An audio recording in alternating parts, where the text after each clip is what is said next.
Setiap kemunculan teknologi baru dari sebuah SSD NVMe itu tidak pernah praktis. Selalu saja benda yang kecil ini tuh membutuhkan sebuah heatsink yang besar dan makan tempat. Dan seringkali kalau SSD NVMe tidak dilengkapi dengan sebuah heatsink itu pasti performanya bisa tidak optimal. Bahkan health-nya itu cepat sekali drop karena ya benda satu ini tuh bisa menghasilkan panas yang cukup tinggi. Tapi kenapa sih SSD NVMe yang ukurannya sekecil ini itu ternyata perlu yang namanya heatsink? Karena di dalam SSD NVMe ini terdapat sebuah mikroprosesor yang cukup advance, yaitu CPU 32-bit low wattage yang mostly berbasiskan ARM Cortex. Tapi beberapa juga ada nih yang berbasiskan prosesornya Intel.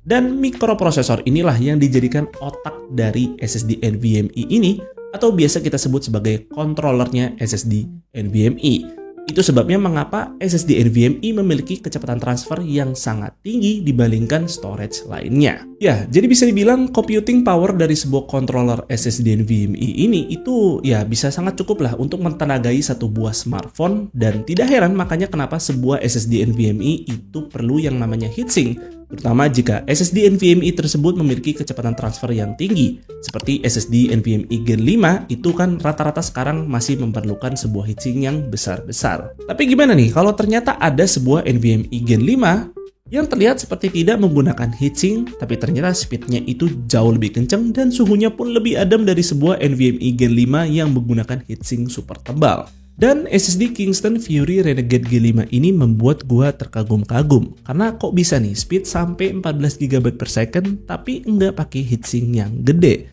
Bahkan suhunya saat beroperasi tuh nggak nyampe nyentuh 50 derajat.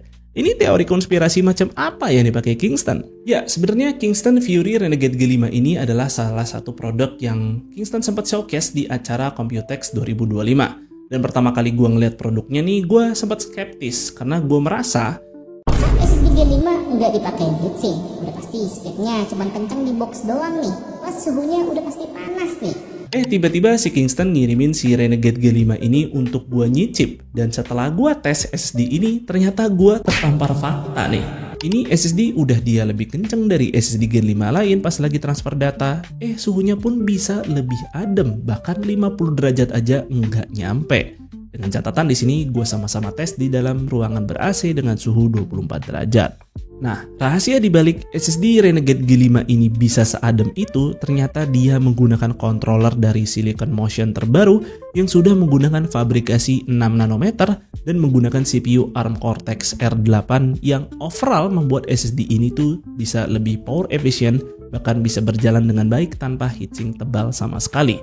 Ya, seperti si Kingston Renegade G5 ini. Tentu ini improvement yang sangat besar ya dalam teknologi SSD, karena sebelumnya gue juga sempat nih nyicip SSD Gen 5 lain dengan controller Ryzen E26. Itu SSD-nya ternyata masih perlu banget nih adanya heatsink super tebal supaya dia bisa berjalan dengan optimal. Lebih jauh lagi nanti gue akan bahas performa SSD ini, karena gue belum sempat nih bahas desain dan overview produk dari Renegade G5 itu sendiri.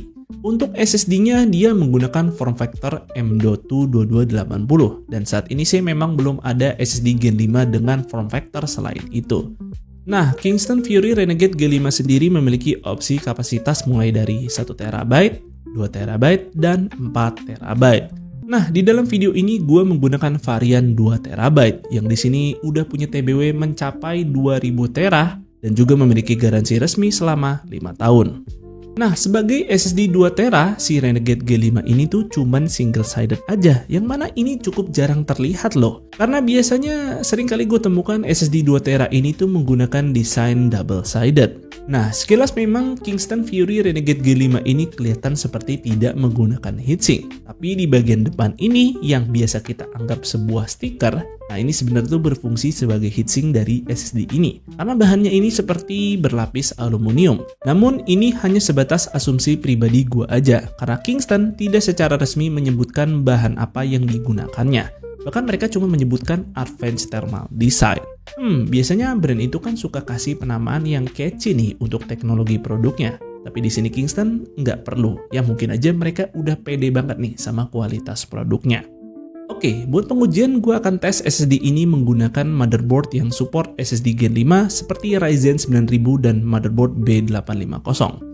Selengkapnya dapat dilihat sebagai berikut untuk spesifikasi tes sistem yang gue pakai. Dan inilah hasil beberapa tes Renegade G5 dibandingkan dengan SSD Gen 5 yang pernah gua tes sebelumnya.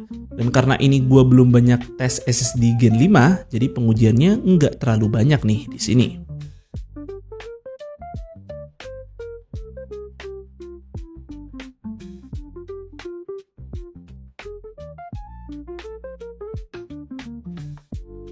Nah, sepanas-panasnya SSD Renegade G5 ini tuh adalah kalau dia dipakai untuk ngopi file dalam storage yang sama.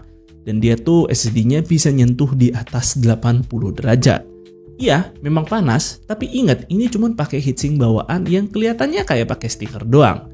Gimana kalau dikombinasi sama heatsink yang lebih proper nih?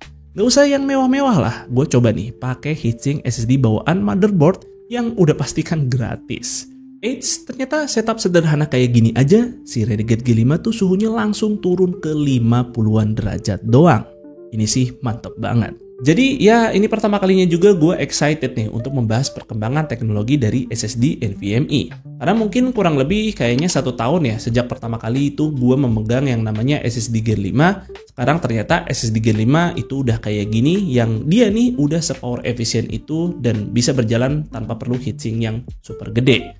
Tentu dengan wujud SSD Gen 5 seperti ini membuka peluang untuk SSD Gen 5 ini tuh diterapkan ke berbagai hal yang sebelumnya itu mustahil, seperti diterapkan pada sebuah laptop atau mungkin PC handheld hingga juga sebuah portable storage. Cuman ya kalau bahas harga dari SSD Gen 5 ini mungkin kalian akan ilfeel.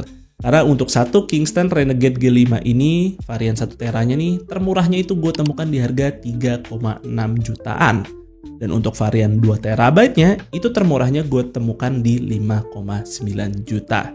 Ya, jadi harga satu unit SSD Gen 5 ini bahkan kalian bisa belikan juga untuk satu GPU RTX 5060.